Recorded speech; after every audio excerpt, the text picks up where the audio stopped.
thing. I get so many questions. That's why I started to do some of those videos that I sent you, is Yeah, because I was like, yeah, you know, and I'm not seeing people face to face at all. So it's like a chance for me to yeah, have my face in front of people a little bit so they yeah. remember who I am and everything. So yeah, it's a good I'm sure they idea. do. I'm sure they do. You make them sweat enough for months. They remember you. Hi everyone. Hope you are staying safe and healthy wherever you are. We are in a period of physical isolation and social distancing. Most of us are locked down in our homes, and this could last for a while. It may be a couple of weeks or a couple of months. So for this video, I sat down with Ben, who is a fitness instructor and he has his own fitness studio and he's also a health coach.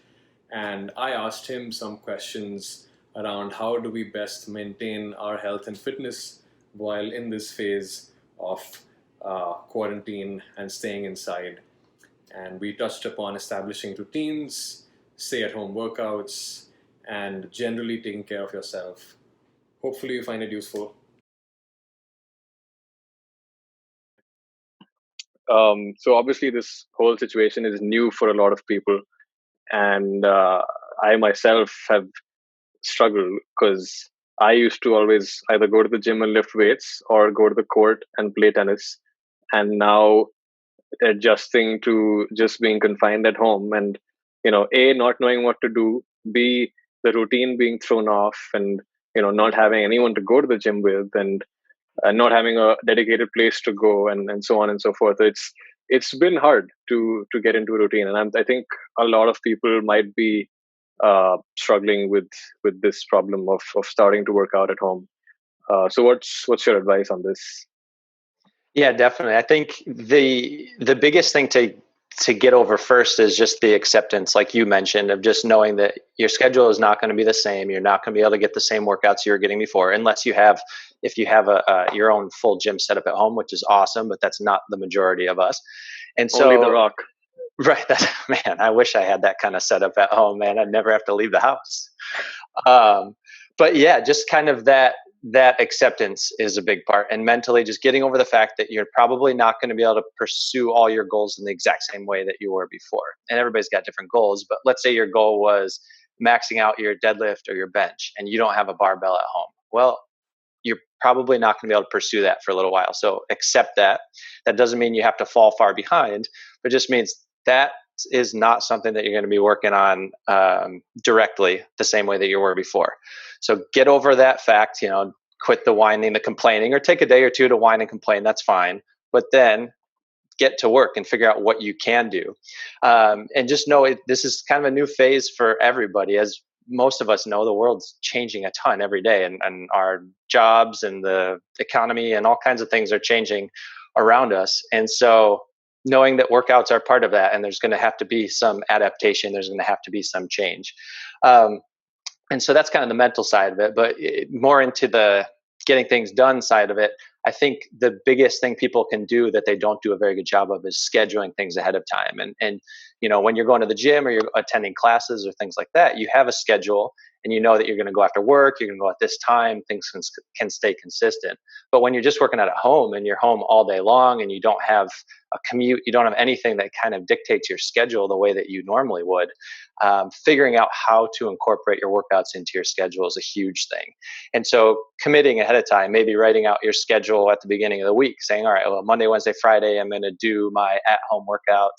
Tuesday, Thursday, I'm going to go for a run or a long walk or something like that. But planning out ahead of time. So I think that's some of the biggest things people struggle with. First of all, is just accepting and realizing that this is going to be a long thing. So we need to come up with a plan.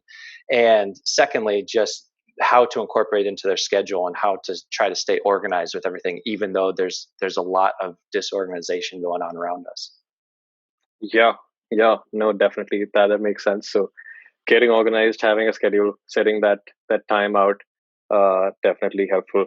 Um, and you brought up an important point there that we have to accept that if we had certain goals, we may not necessarily be able to pursue those goals, be it maxing out on bench press or for me, I just started doing squats and I wanted to start increasing the weight and things like that. Yeah, and I mean that we might just need to shift our goals. It doesn't mean we need to throw out goals or not have any goals, but we might need to shift. And so maybe maybe we're not a big runner, we're not a big into endurance stuff. Maybe now is a good time to try to get into some running. I mean, light running, progressing very slowly and stuff. But maybe that's something that you've always thought might be cool to work on, but you've been too focused on your squats or your deadlifts. So maybe that's a good goal. Maybe you want to get to a number of push-ups or pull-ups or something like that you can do at home. Maybe if you have a pull-up bar, a door frame bar or something like that. But figuring out a way to shift your goals a little bit.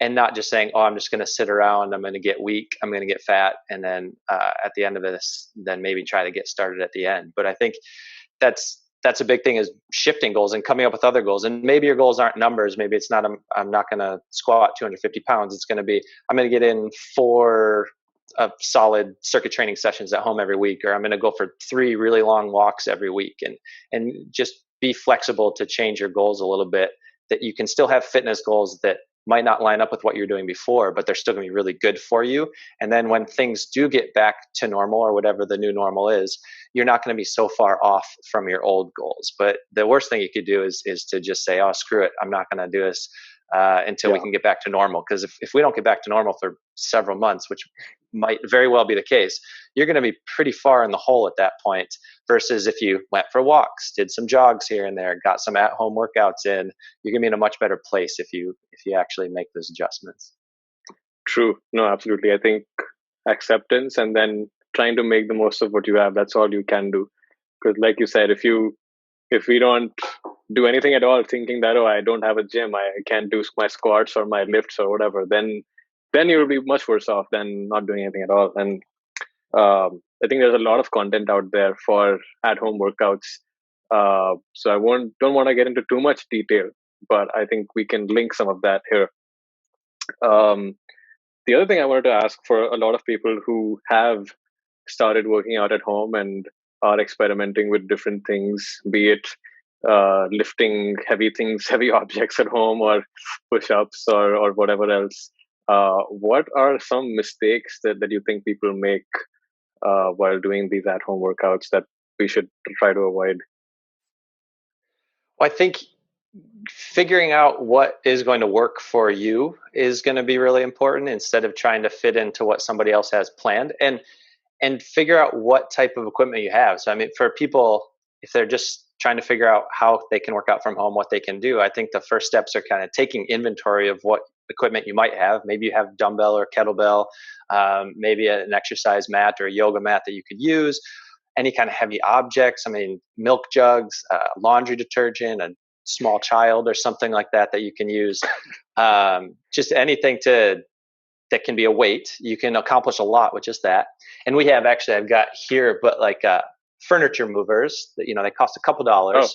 Oh, okay. And then actually the ones that we've been using, they come with these little protectors. So if you have hardwood floor, like I just have hardwood floor in my apartment, so right.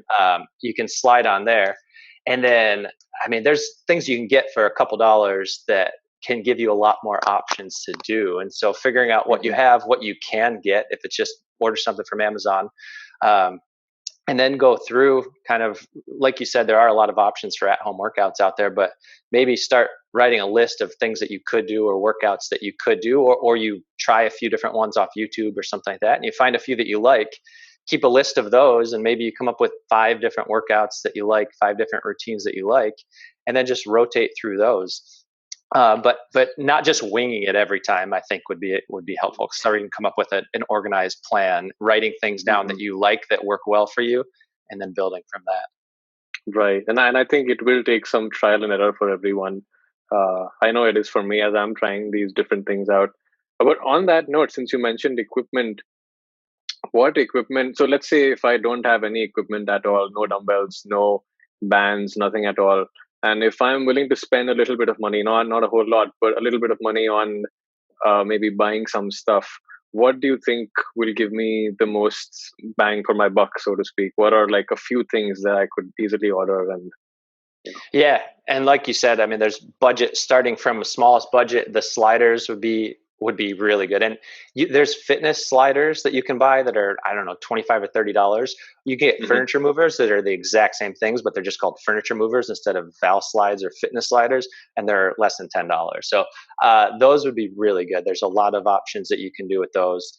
What we're doing with some of our workouts is just like mini bands, a small band like this you can get for a couple dollars, and we've got probably 10 or 15 different exercises that you can do with just that, and that's really simple. It'll come within a couple of days.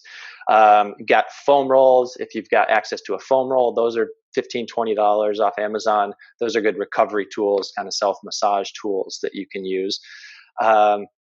Beyond that, you can start getting into more expensive things, a dumbbell set or a kettlebell. You can get a kettlebell for under $100 depending on how heavy it is.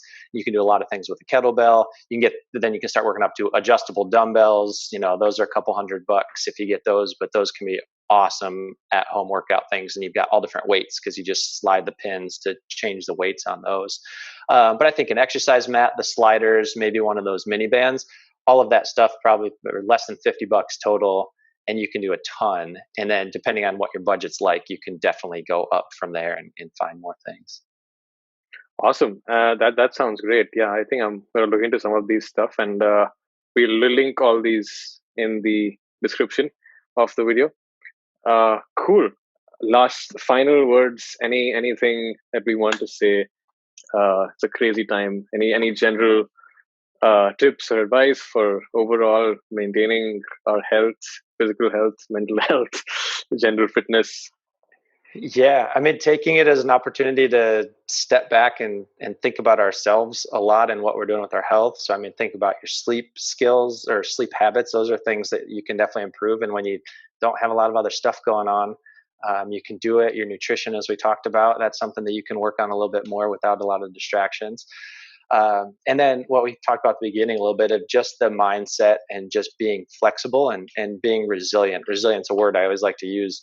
We use in the business a lot. And I just kind of personally, I like to use that as I think we all need to, that's something we can always improve, but be able to adapt to different situations. And whether that's like be physically resilient and be able to handle different stresses and physical stresses, mental and emotional things, this chaos that's going on right now, being able to stay grounded and to keep going.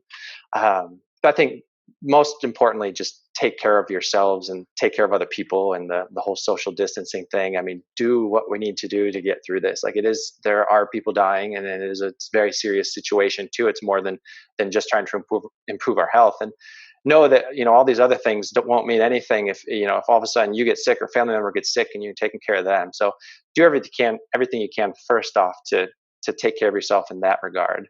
And then when you feel like you've got a pretty good handle on that and you're kind of just quarantined, staying at home, then start working on some of these other skills. But just staying safe, staying healthy, and doing the best you can. Absolutely. Yeah. No, 100% agree with you on that. Cool. All right. Thank you so much for all that. So just to quickly recap what we discussed, first thing is accept that this is a new situation and you'll have to adapt and make changes. Accept that the goals that you had before, you may not be able to pursue them. And that doesn't mean you don't have to have goals. Have goals, but change your goals. Adjust based on what you can and cannot do. And figure out what equipment you have and what your surroundings are and what you can and cannot do, and try to make the most of it. And also planning can be super helpful. Schedule your workouts, figure out what workout you're going to do, which day you're going to do it, which time of the day you're going to do it. And thirdly, there's a chance that you may come out slightly less strong, or you may come out in worse shape, or not being able to lift as much or run as much or whatever. And that's okay. And that does not mean that you do nothing at all. Do something. Try to stay healthy, do the best you can. Stay healthy, stay safe, and take care of yourself. And if you enjoyed watching, please like, comment, and subscribe.